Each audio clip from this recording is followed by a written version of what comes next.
Wow, labai gerai atrodo. Nu, daug alyva ir alyvoja mane. O tai kaip žmogui supras, kad jiem reikia va, tos jau rimtos priežiūros tai terasai ir vat neužteks šepečia, skuduro ir vandens.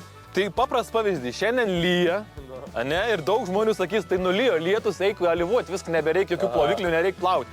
Tau turiu va skudurėlį, paimk, pavalyk biškį va po lietaus tą terasą ir pažiūrim, kas bus ant to skudurėlio. Nu, patrinam.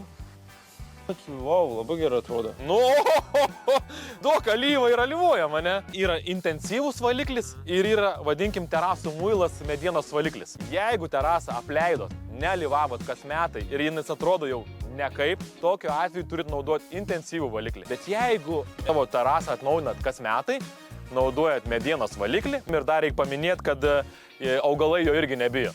Tai purškia, nereikia saugoti žolės, ten medelių dar kažko, jie draugauja su viso augmenija. Mažiau kalbų, daugiau darbų.